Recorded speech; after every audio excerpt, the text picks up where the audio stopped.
ये बहुत ही रिस्की जगह पे है, बहुत रिस्की जगह है। यहाँ से पैर फिसल गया ना तो आप सीधा हज़ारों फीट की तो खाई होगी, नीचे जाके गिर जाओगे। तो इसलिए यहाँ आने की कोशिश मत करना। मैं यहाँ तक आ गया हूँ, मैं वहाँ नहीं जा रहा हूँ।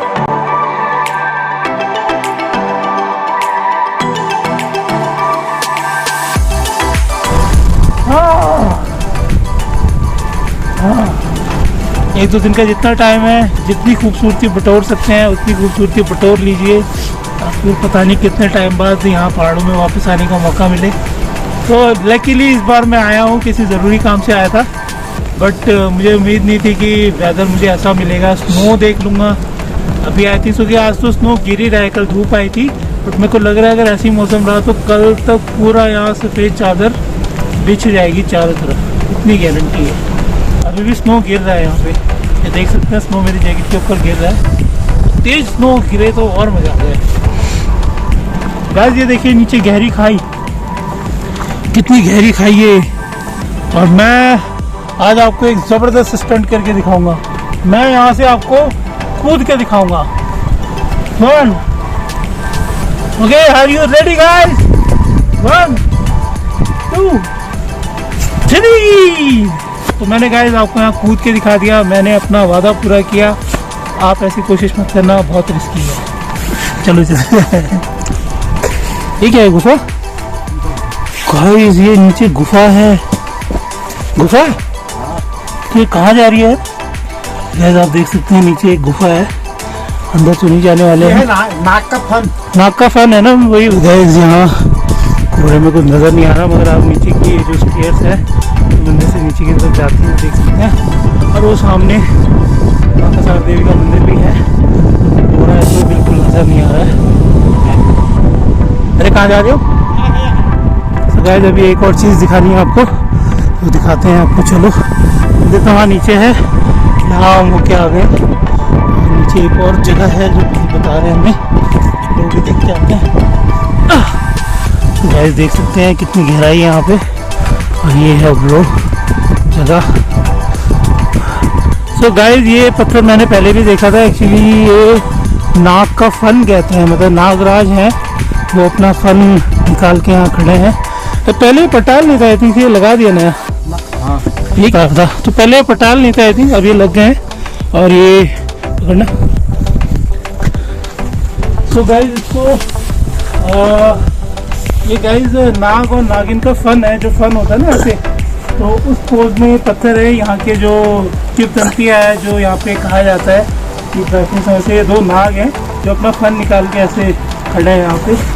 तो आई थिंक नाग नागिन का जोड़ा है, क्योंकि भगवान शिव शंकर भोलेनाथ की सेवा में जो नाग रहते हैं हमेशा, उनके गले में भी उन्होंने धारण किया है जिनको, तो उन्हीं में से ये नाग है जो अपना फन निकाल के इस तरफ इस पोज में बैठे हैं।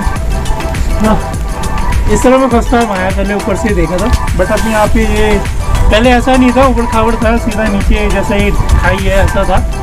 बट अभी यहाँ खड़े होने लायक जगह है, खड़े हो सकते हैं।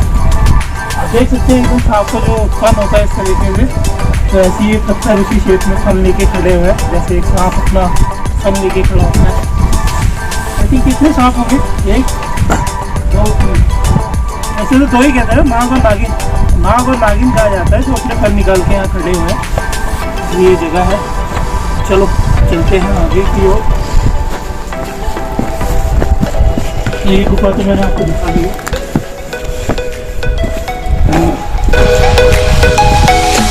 ये नाग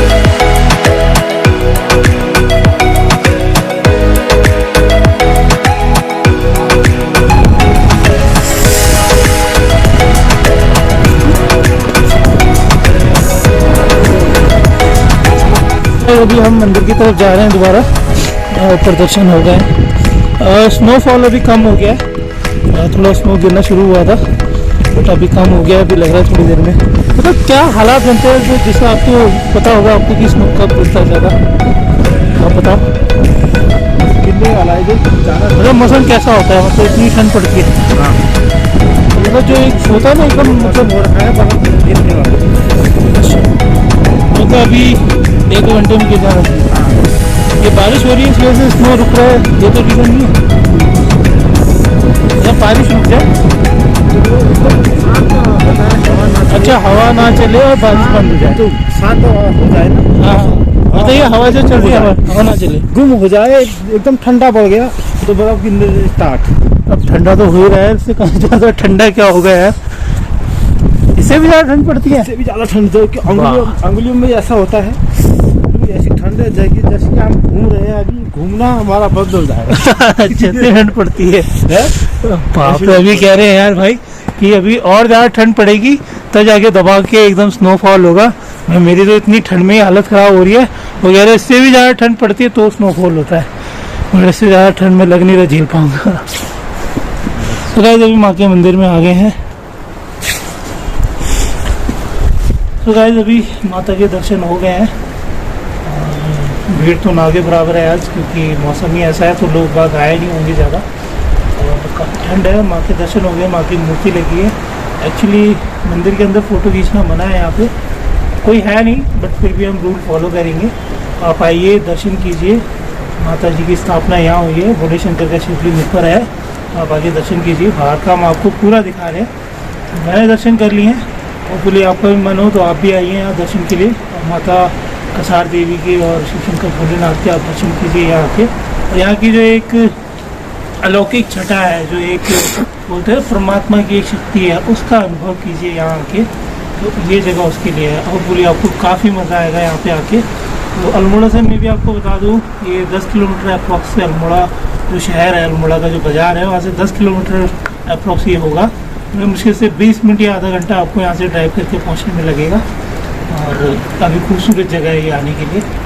आइए और घूमिए यहाँ माँ कसार देवी के मंदिर में, और फील कीजिए यहाँ की जो पारलौकिक शक्ति है, एक स्पिरिचुअल फील है, वो आके यहाँ फील कीजिए, अनुभव कीजिए यहाँ की प्राकृतिक सुंदरता और प्राकृतिक छटा का। ओके चलो गाइस, अभी लेट हो गई, चलते हैं नीचे। यहाँ पे काफ़ी जो ओपन एरिया है, काफ़ी बड़ा एरिया है, यहाँ बैठ सकते हैं। यहाँ से पूरा अल्मोड़ा दिखता है साफ। तो फॉग है तो फॉग में तो नज़र नहीं आ रहा। अच्छा ये रास्ता बनाया है यार, ये किस लिए बनाया? तो गाइस आप यहाँ पे भी घूमने जा सकते हैं, अभी रास्ता बंद है। ये नाक के फन है सारे। अच्छा ये जो जितना भी मैंने आपको दिखाया ना, वहाँ से होके चलते हैं। नहीं अभी जाएंगे, अभी गाइस बंद है, अभी ठंडा है तो थोड़ा रिस्की है रास्ता, क्योंकि एकदम खाई में है। तो हम लोग अभी नीचे नहीं जा रहे, एक जगह गए तो यहाँ पे जगह जगह पे ना पत्थर ऐसे बाहर निकले हैं जैसे नाग ने फन फैला रखा है। तो जहाँ पे मैंने अभी दिखाया वही जगह नहीं है, यहाँ पे भी एक जगह है, इससे नीचे भी जगह है आई थिंक, है ना? हाँ। तो इससे नीचे भी जगह है। ये पहाड़ है, ये नाग के एक जो फन के शेप में होते हैं उस शेप में ये आगे को निकले हुए हैं। तो ये एकदम चट्टान में, एकदम ढलान में बने हुए हैं। तो अभी तो खैर यहाँ प्लेटफॉर्म बना दिया है, बट फिर भी थोड़ा रिस्की है क्योंकि बारिश हुई है, पैर फिसल सकता है, और गेट भी बंद है। तो एक जगह हम होके आ गए हैं, बाकी आप यहाँ पे भी घूमने चाहें तो यहाँ के भी देख सकते हैं ये चीज़ें। और यहाँ से तो गाइस पूरा ये जो देख रहे हैं ना आप सामने, यहाँ से पूरा अल्मोड़ा का जो शहर है पूरा नज़र आता है। बट अभी फॉग है तो अभी तो नज़र नहीं आएगा।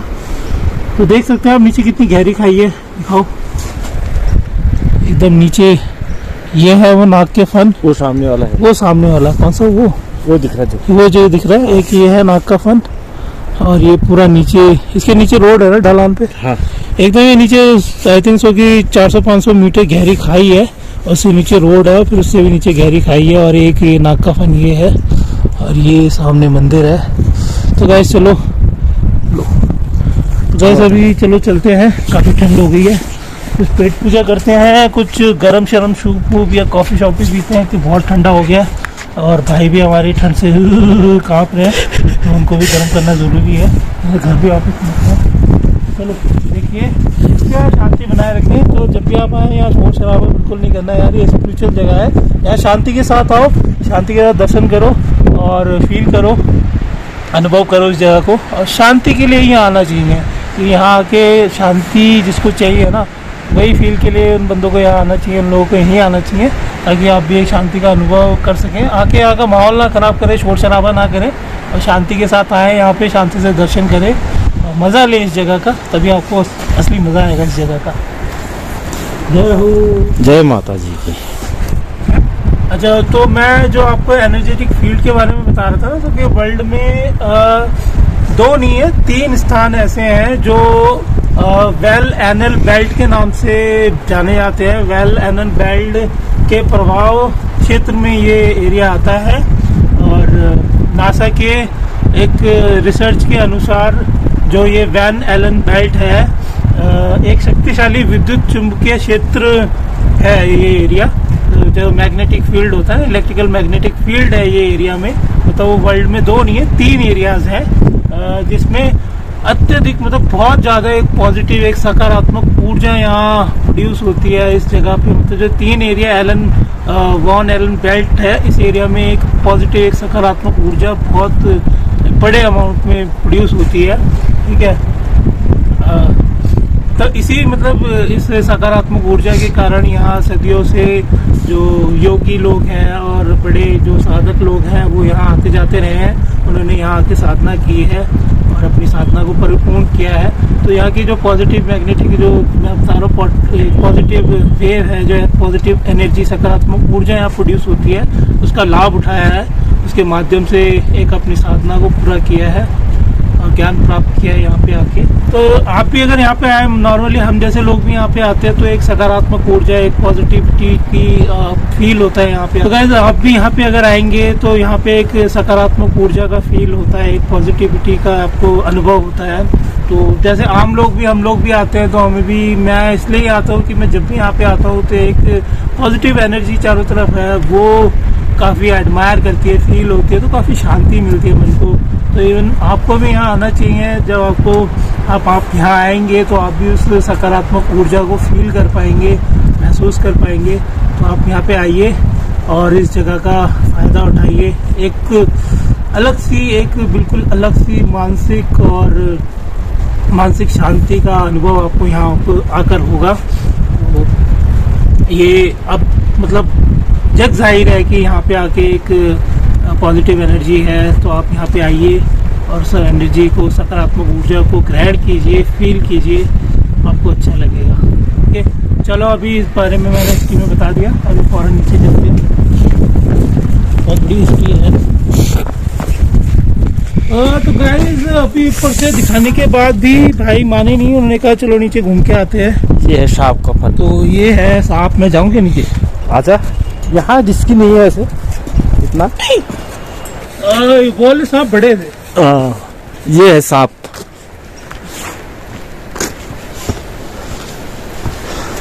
तो गाइस भाई ने कहा कि नीचे भी चलते हैं, तो हम लोग नीचे आ गए। मेरे ग्लव्स यार पूरे गीले हो गए, इतनी ठंड में मेरे ग्लव्स गीले हो गए। तो ये भाई बता रहे हैं मतलब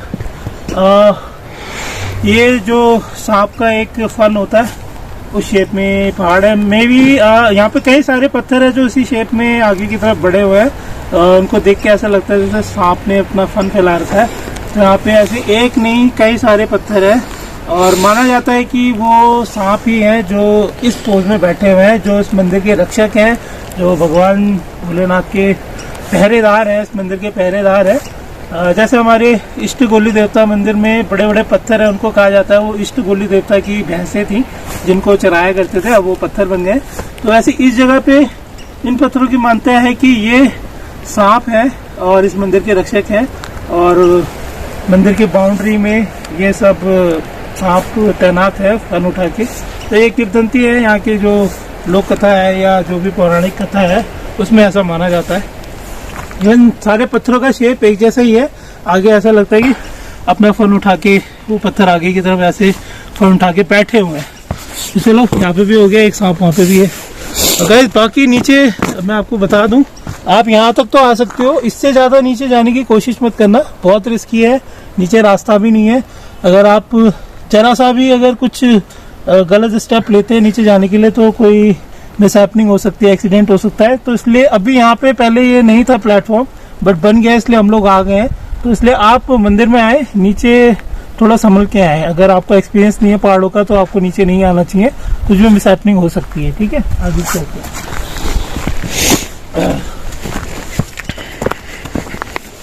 मेन फन जैसा ये है सांप का, ये वाला देख, सिर्फ सांप ही के जैसा है। एक मिनट मैं यहाँ जाता हूँ, वहीं से शूट करूँ।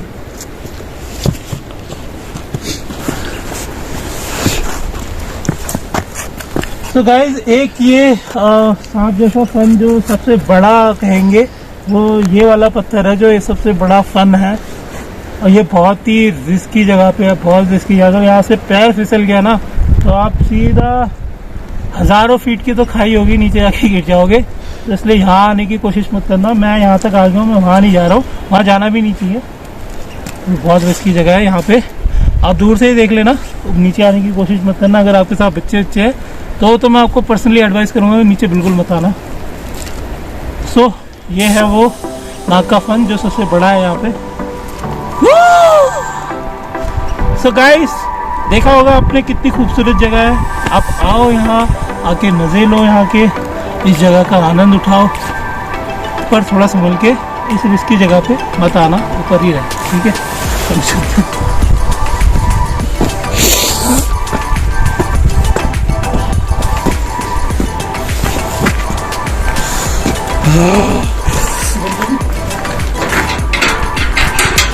ग्रिल सब अभी लगाएगी। यहाँ पे बाहर का लोग चलता है ना पूरा। सो गाइस, अभी एक हिस्ट्री का बोर्ड जो मैं आपको बताया था, उससे रिलेटेड एक बोर्ड यहाँ पे लगा हुआ है। उसमें क्या लिखा हुआ मैं आपको बताया था। कसार देवी को पहली बार 1890 के दशक में जाना जाता था। स्वामी विवेकानंद ने यहाँ का दौरा किया था और यहाँ ध्यान किया था और अपनी डायरी के में अपने अनुभव का उल्लेख किया था उन्होंने इस जगह के बारे में, ठीक है। वॉल्टर इमाम जो तिब्बती बौद्ध धर्म के अध्ययन में अग्रणी है, कुछ समय तक यहाँ रहे। यानी बौद्ध धर्म के जो एक अग्रणी गुरु थे, उन्होंने भी यहाँ पे काफ़ी लंबे टाइम तक आके अपने स्पिरिचुअल साधना की, ठीक है। और फिर 1930 के दशक में डेनमार्क के रहस्यवादी सुनीता बाबा एल्फर्ड सोनसन यहाँ आए थे और अल्फ्रेड हॉफमैन की तरह यहाँ 3 दशकों से भी अधिक समय तक रहे। तो आप देख सकते हैं, ऑनर से धर्मगुरु थे और 3 दशक तक यहाँ रहे। काफ़ी वर्ल्ड वाइड थे, 3 दशक तक वो यहाँ पे रहे, ठीक है। और फिर यहाँ रहे। और जो तिब्बती बौद्ध लामा गोविंदा जी गौतमी बन गए थे, तो वो बाद में तिब्बती बौद्ध धर्म के गुरु बन गए थे। वो कहीं और से, मगर यहाँ के स्पिरिचुअली साधना करके वो बौद्ध धर्म के एक अग्रणी गुरु बन गए। यहाँ ध्यान लगाकर, यहाँ साधना प्राप्त करके, यहाँ ज्ञान प्राप्त करके वो बहुत बड़े बुद्ध एक गुरु बने थे बाद में, ठीक है। और 1961 में गोविंदा से बीट कवि एलन गिन्सबर्ग, पीटर आर लोवस्की और गैरी स्नाइडर पे भेंट किया था, ठीक है। बाद के इतिहास में हिप्पी आंदोलन के अंतिम चरण में यह क्षेत्र भी हिप्पी निशान का एक हिस्सा बन गया। क्रेल की रीज पुल चाल के रूप में हिप्पी हिल के नाम से जाना जाता है, जो कसार देवी के आगे स्थित है, एक लोकप्रिय गंतव्य बन गया। तो गाइस, एक्चुअली ना ये तिब्बती एक जो धर्म है, तिब्बत धर्म, बौद्ध धर्म, उसका भी एक हिंदू धर्म के साथ साथ बौद्ध धर्म का भी एक पौराणिक केंद्र रहा है काफी लंबे टाइम से। काफी बौद्ध लामा वगैरह भी यहाँ पे साधना प्राप्ति के लिए आ चुके हैं और काफी दशक पहले से आ चुके हैं। तो काफी लोग यहाँ बसे भी हुए हैं बौद्ध धर्म के अनुयायी। तो इससे आगे ना एक बौद्ध मठ भी बना हुआ है, वो भी अब काफी फेमस है। आई थिंक अप्रॉक्स 1 किलोमीटर यहाँ से दूर होगा, तो बौद्ध मठ भी है इसके आगे। आप चाहे तो वहाँ भी घूमने जा सकते हैं। तो बौद्ध धर्म के जो अनुयायी हैं वो यहाँ वहाँ पे जाते हैं, यहाँ भी आते हैं, वहाँ भी जाते हैं। ओवरऑल ये पूरा जो एरिया है ना कसार देवी के आसपास का, हमारे गाँव का एरिया, भी इस पहाड़ी के जितना भी बिनसर से लेके पूरा ये रेंज है, ये पूरा सकारात्मक ऊर्जा से भरपूर एरिया है। तो इसलिए यहाँ जगह जगह काफ़ी स्पिरिचुअल मठ भी बने, बाद में मंदिर भी बने, काफ़ी बाहर से लोग आए भी यहाँ पे। सो काफ़ी हिस्टोरिकल बैकग्राउंड है इस जगह का और वर्ल्ड वाइड तो ये जगह फेमस ही है। चलो अब चलते हैं। तो गाइस, अभी हम लोग नीचे की तरफ जा रहे हैं और यही जो मैं गुफा आपको दिखा रहा था, वो गुफा ये है जहाँ पे स्वामी विवेकानंद जी ने आके साधना की थी। उनसे भी पहले कई महानुभाव यहाँ आ चुके हैं और यहाँ की जो गुफा है, एक गुफा तो हमें दिख रही है, मगर मैं अश्योरली आपको कह सकते हैं यहाँ पे कई गुफा है जहाँ पे आज भी लोग तपस्या कर रहे हैं, साधना कर रहे हैं। ऐसी यहाँ पे कई सीक्रेट जगह है जहाँ पे आम आदमी नहीं जा सकता है। तो हमें जो गुफा मिली है वो मंदिर के नज़दीक यही है, जहाँ पे बताया जाता है स्वामी विवेकानंद जी आए थे और उन्होंने साधना की थी। बाकी आज के टाइम पे भी काफ़ी लोग हैं जो यहाँ पे साधना कर रहे हैं और वो गुफा वहाँ पे आम आदमी नहीं जा सकता, उसकी पहुँच नहीं है, ये भी आपको होगा। आपका गाय लगी हुई है।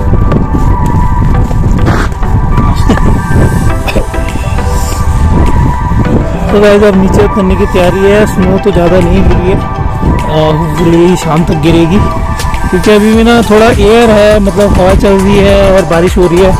तो भाई बता रहे हैं ऐसे एटमॉस्फेयर में स्नो नहीं गिरती है, क्योंकि स्नो को गिरने के लिए एकदम स्टेबल कंडीशन चाहिए, हमें हवा नहीं होनी चाहिए और बारिश नहीं होनी चाहिए। तो जब मौसम ऐसा बन जाएगा तो कुछ दबाव के स्नोफॉल होगा, तो इस बात की तो श्योरिटी है कि ऐसा होगा। और अभी तो स्नो गिर रहा है थोड़ा थोड़ा, बट उतना नहीं गिर रहा है जितना गिरना चाहिए था। तो चलो मंदिर आपको दिखा दिया है, अभी नीचे की तरफ जाते हैं और कुछ गर्मा गर्म लेते हैं। ठंड के मारे तो वैसे ही बुरा हाल हो गया है। ये देखिए भाई अपने हाथ सेक रहे हैं की हालत खराब हो गई है ठंड के मारे।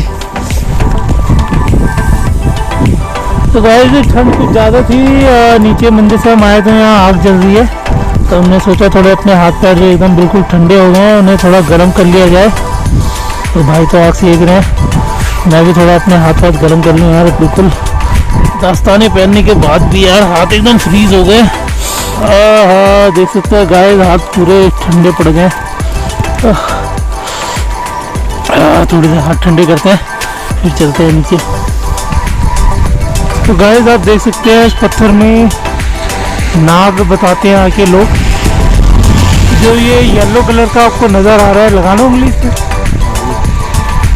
ये पूरा बड़ा सा स्टोन है। पहले आपको दूर से दिखा रहे हैं,